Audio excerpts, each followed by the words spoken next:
warahmatullahi wabarakatuh. Yang terhormat Bu Naila Riza Umami MPD selaku dosen pembimbing mata kuliah Ekonomi Indonesia dan teman-teman pendidikan ekonomi 1A yang berbahagia.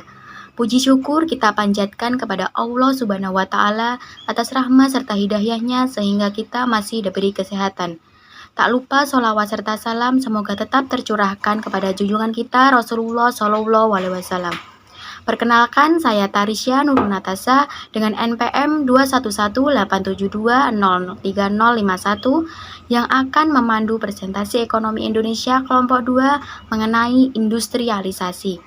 Sebelumnya, perkenalkan rekan saya yang akan menyampaikan materi yaitu Gandhi Setia Bimantara dengan NPM 211872030002, Khoimarul Afnandi dengan NPM 211872030003, Mita Rosita Sari dengan NPM 211872030019, Oktavia Belasari dengan NPM 211872030063, Nila Lufiana dengan NPM 211872030064, Rani Rizkia Fasa dengan NPM 211872030079.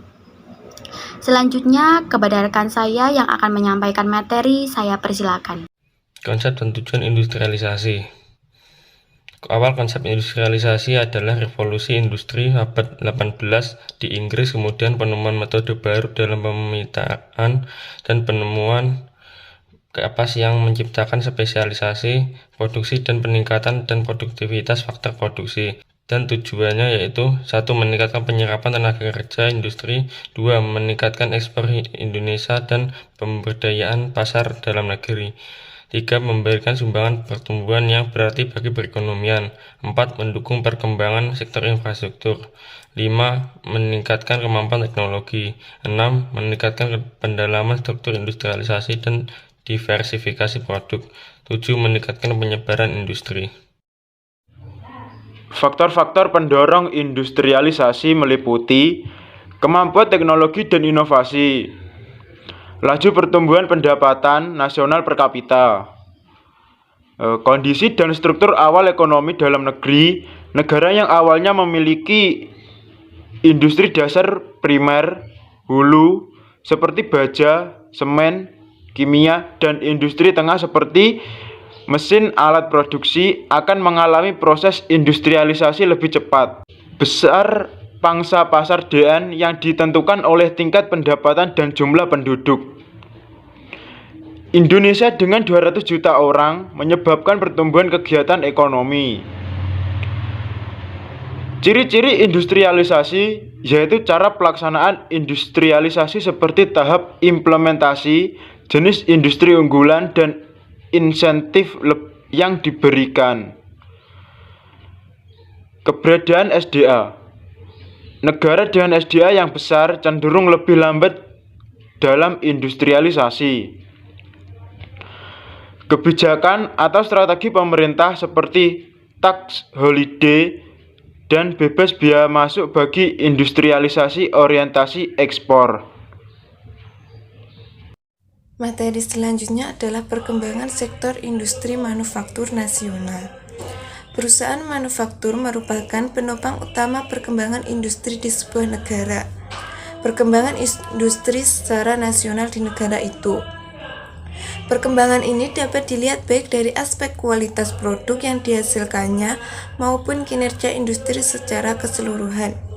Industri manufaktur masa depan adalah industri-industri yang mempunyai daya saing tinggi, yang didasarkan tidak hanya kepada besarnya potensi Indonesia atau comparative advantage seperti luas bentang wilayah, besarnya jumlah penduduk, serta ketersediaan sumber daya alam, tetapi juga berdasarkan kemampuan atau daya kreasi dan keterampilan serta profesionalisme sumber daya manusia Indonesia atau competitive advantage.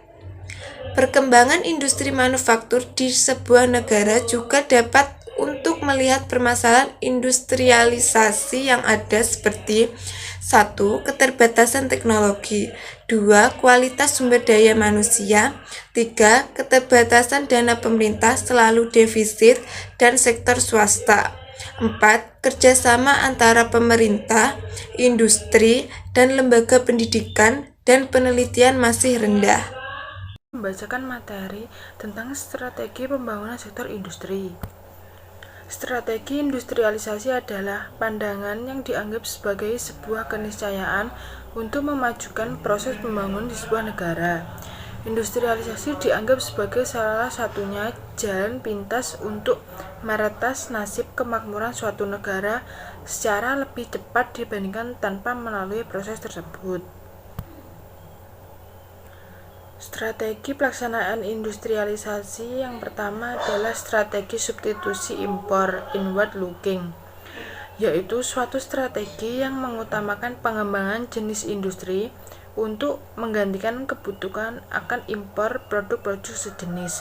Pada tahap ini, biasanya yang dikembangkan adalah industri-industri ringan yang menghasilkan barang-barang konsumtif. Negara yang menggunakan strategi ini adalah Korea dan Taiwan. Pertimbangan menggunakan strategi ini yaitu 1.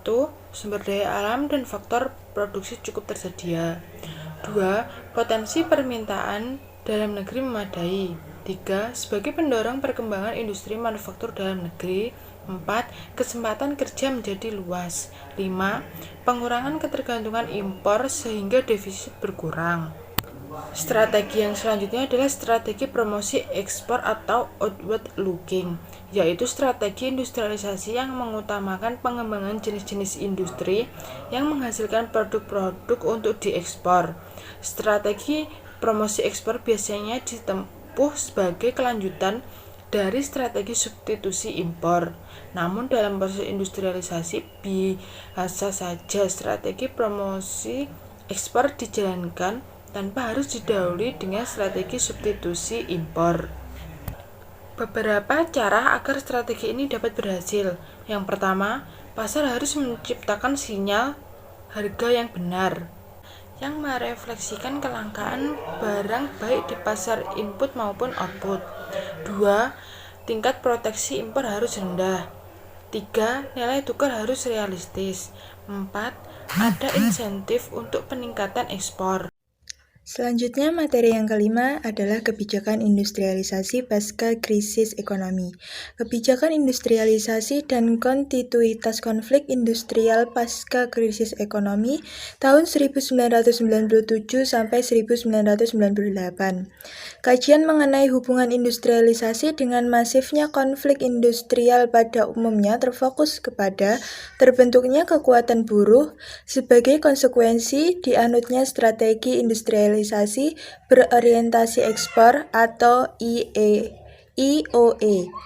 Riset Hadis 1997 menunjukkan perubahan strategi industrialisasi berorientasi ekspor atau IC ke strategi IOE, di mana negara harus mendisiplinkan pekerja untuk menjamin masuknya modal asing, produktivitas, dan ekspor non-migas. Pembentukan guru sebagai angkatan kerja murah berlangsung di zona-zona industri baru yang tumbuh sejak pertengahan tahun 1980-an. Gelombang protes buruh yang terus berlangsung sebagai pelanggaran terhadap hak-hak buruh yang dilakukan untuk membiayai birokrasi dalam mendisiplinkan buruh. Riset Alexander Irwan 1999 menjelaskan, kuat patronase bisnis dan kekuasaan selama Orde Baru dengan mengisolasi gerakan sosial.